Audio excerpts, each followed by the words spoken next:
toxic codependency. Yeah, that's a thing. And I'm not gonna lie, she couldn't get in the car and go to the grocery store without me. I want to have some time away from you, I want to sleep by myself. It sounds like there's a control factor.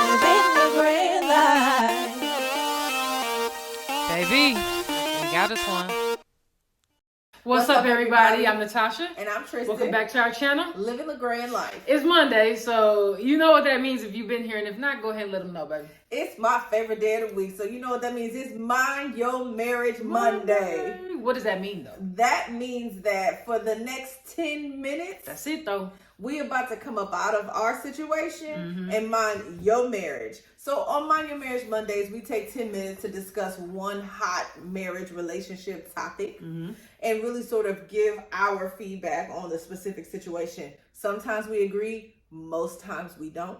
One of us grabs the topic, the other one doesn't know what it is. Today I've got the topic, so I'm excited to jump right on in. You ready? Yeah, let's get it. All right. I've got an interesting topic. I'm actually really excited to see what you think about this one. So I found one, and it's a wife, and she is asking for advice about an argument that she and her husband keep having. Okay. Oh, it's a continuous argument. Okay. Yeah. So it's one that comes up several times a year. Okay. So apparently this wife is always on. Like, she's with her husband all the time. And about 2-3 times a year, she wants to hang out with the girls.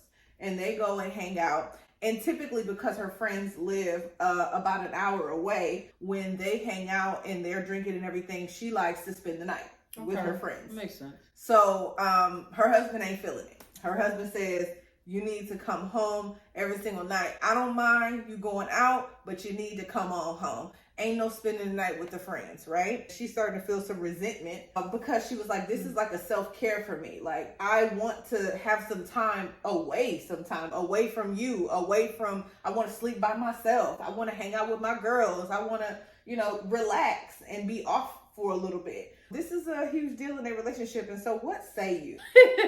10 minutes is popping. What say I? We probably will agree on this one today. So sorry, guys. There won't be a lot of bickering back and forth, nothing like that.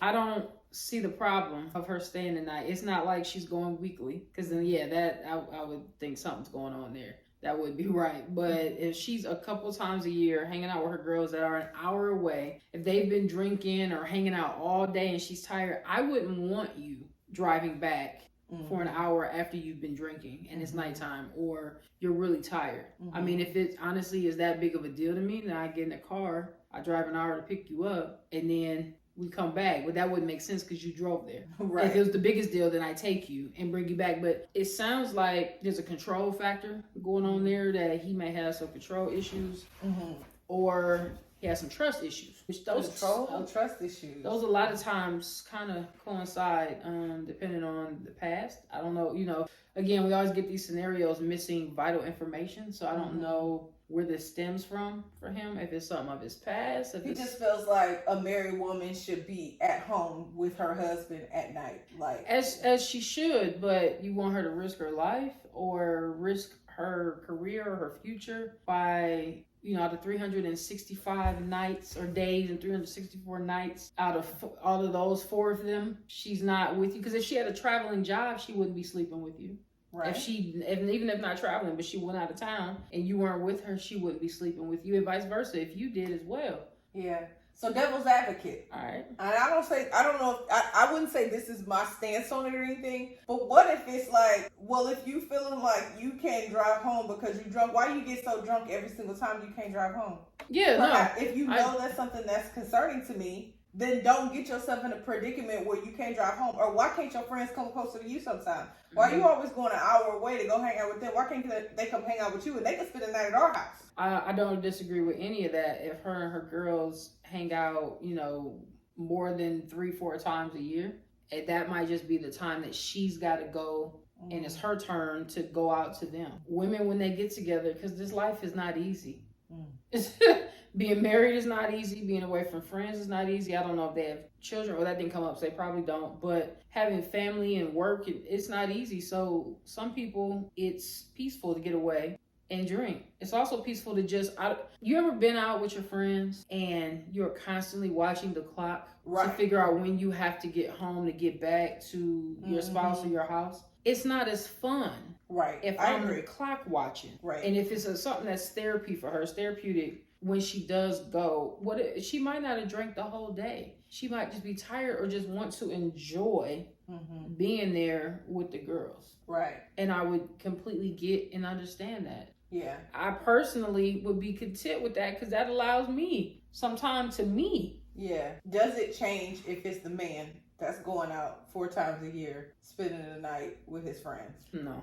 It doesn't change? Not in my opinion. I mean, again, it depends on the person you're with and their habits and how they conduct themselves. I know some people that it probably would not be a good idea to allow their spouse to go and do this 4 times a year. They've shown it, you know what I'm saying? Yeah. But I think there's some variables involved that really sort of impact whether or not I'm comfortable with this. Number one, trust is key. The biggest part. If trust is the leading factor for why you feeling uncomfortable with this, I'm concerned. Can't do it. Right? Yeah. I'm not really sure what is it, like you said, like why are you feeling this way? And there's a such thing. There is something to be said for toxic codependency. Yeah, that's a thing. And I'm not gonna lie, I am extremely dependent on my wife and have had to over the years. Like, she couldn't get in the car and go to the grocery store without me. She couldn't I don't sleep alone. You need to go to bed when I go to bed. When you wake up, I wake up, we wake up together. You feel me? And it took me years to get to the point where I was just like, girl, this ain't even healthy. Like, relax. You can be away from her. She coming back. And for me, and I'll be honest, I realized that it wasn't from mistrust whatsoever. For me, it was fear. Yeah. It was fear and anxiety that had me holding on to you with my every fiber. Yeah. Just to be like, if I'm away from you for a second, what can happen? Are you not coming back? What's going on? Not for fear that she would leave me, for fear. Like, I tell you, fear and anxiety is a huge thing, and it was something I had to like get used to, and so I wonder if there's an opportunity for her to sit down with her husband and say, help me understand what's really going on. Yeah, and I feel like though, if that is a situation, now granted, a lot of people are not as vocal as you are about your feelings. Because Tristan is extremely vocal about her feelings. There are not too many times where I will not know what is on her mind and on her heart. She gonna tell me whether I want it or not, right? There are people who hold things in. I'm one of those people. I kind of stay more having my own emotions and things until I'm ready or decide to talk about them. Or if I can't work them out, then I'll express it verbally. Yeah. If not, sometimes in here I can handle it. I say all that to say that married, I would feel like they can feel each other, sense each other, know each other, and over time would know if that person has anxiety. Something will have happened typically over their relationship before even being married that would show that person's level of fear and or anxiety to know. Because if now, I will say, if that is something that plays a factor, then there needs to be a couple conversations had, right? And maybe come up with some check-in methods, right? Or some kind of comforting method to know, like, I'm okay. Yeah. And I'm gonna make sure I move accordingly to stay okay. Right. Maybe driving down, I talk to you. Right. You have an app that can see kind of where I'm going, right? Yeah. And it's not about being controlling. Yeah, no, not just. Yeah.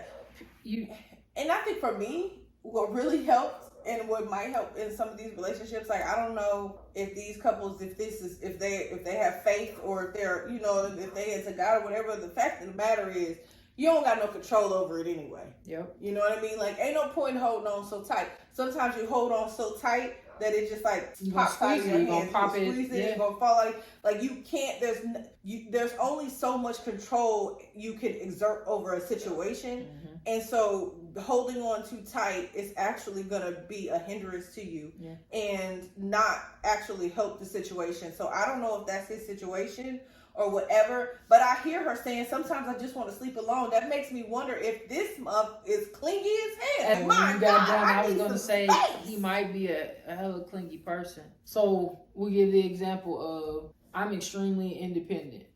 I you know, some people do and don't mess with astrology. Astrology is energy. It's set up the way you are. We're all energy. It's a real thing. I'm an Aquarius. We are naturally independent into ourselves. My wife is a Capricorn. She is very independent, so that part doesn't go, but she would definitely enjoy doing things together or at least in the same vicinity, like to feel my presence in the same space or have eyes on me. I'm not like that. So for me, I need the space, like to be functional as me as individual. I need that space. She might be that way. He could be the other way, right? But again, they've got to communicate that, and there has to be a give and take in that. Okay, if I'm clingy or need you around and you're not, I have to understand that I have to give you that, and vice versa though. You can't be so independent you're not being around, and making sure it fits for the person that needs that. You need to figure out what you know. What I learned is that when Tasha goes away and she's out overnight or whatever, something like that, I just need to be occupied. Like, cause sometimes like just sitting thinking about like what you doing, where you at. I wonder if you're having fun. I'm not having fun. Like I just need to be occupied. I need something else to do. I'm like a kid. You tire me out, and then I can sleep better, right? Like I just need something else to do. But yeah, no, I think this was an interesting topic just because I couldn't understand. My natural instinct was to be like, oh, he controlling, or to be like, well, you know what? I used to say, look, I'm married. I don't sleep alone. And that's a real life thing. I don't sleep alone in the house and locally. But if somebody, now granted, we live in Atlanta, so all right, time is up. I'm gonna just finish this up. We live in Atlanta, y'all know this. So an hour away is going to our favorite Mexican spot. And we coming right back. Like that's not even your full commute to work, let alone home. So for us, an hour away is nothing, but it could be a different. But for me, an hour away is different. But you still do it. Because I don't drive at night. But no, at night. But what I'm saying is the time. If you go into the office, it's an hour. And that's why I don't go into the office. That's why I'm not. Yeah, so for us, it's nothing. But for some other people, driving an hour is a long time. There are people that live places that if it's more than 15 minutes, they like, that's too far. Right. But yeah, so that was a good topic, babe. Very different than any other Your Marriage Monday. Very good job. That was a good job. I mean, we were missing information to make it more controversial. Yeah. Well, if you are new, again, welcome family. We are so happy to have you here. Now that you're here, my beautiful wife has some house rules for you. Let me get in my house rule posture so y'all know it's real. I ain't playing with y'all, okay? So listen, what I need you to do is go ahead and subscribe.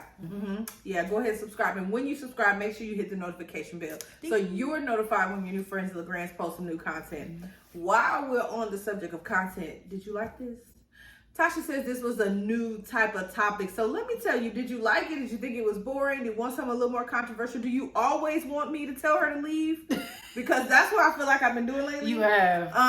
She's like the get out of here queen. So comment below and let us know what you think about this topic. If you like this, make sure you thumbs up and make sure you share it. Tell a friend to tell a friend to tell a friend about your new friends at LaGrande's. Look, Tasha's going to tell you where you can find us outside of YouTube. Yes, facts. So if you are on TikTok, follow us at Livin LaGrande Lyfe. We're having some fun on there. If you're on Instagram, same. Follow us at Livin LaGrande Lyfe. If you want to see what my beautiful wife has popping on her Instagram, follow her at Tristan LaGrande. If you want to see what I got going on, follow me at _president. We love you guys. And if you enjoyed today's Your Marriage Monday, it's a couple more that's popping up right now. Check us out even further. Give us some opinions. Let us know what you think about the topics. And we're going to see you in the next video. Bye. Peace.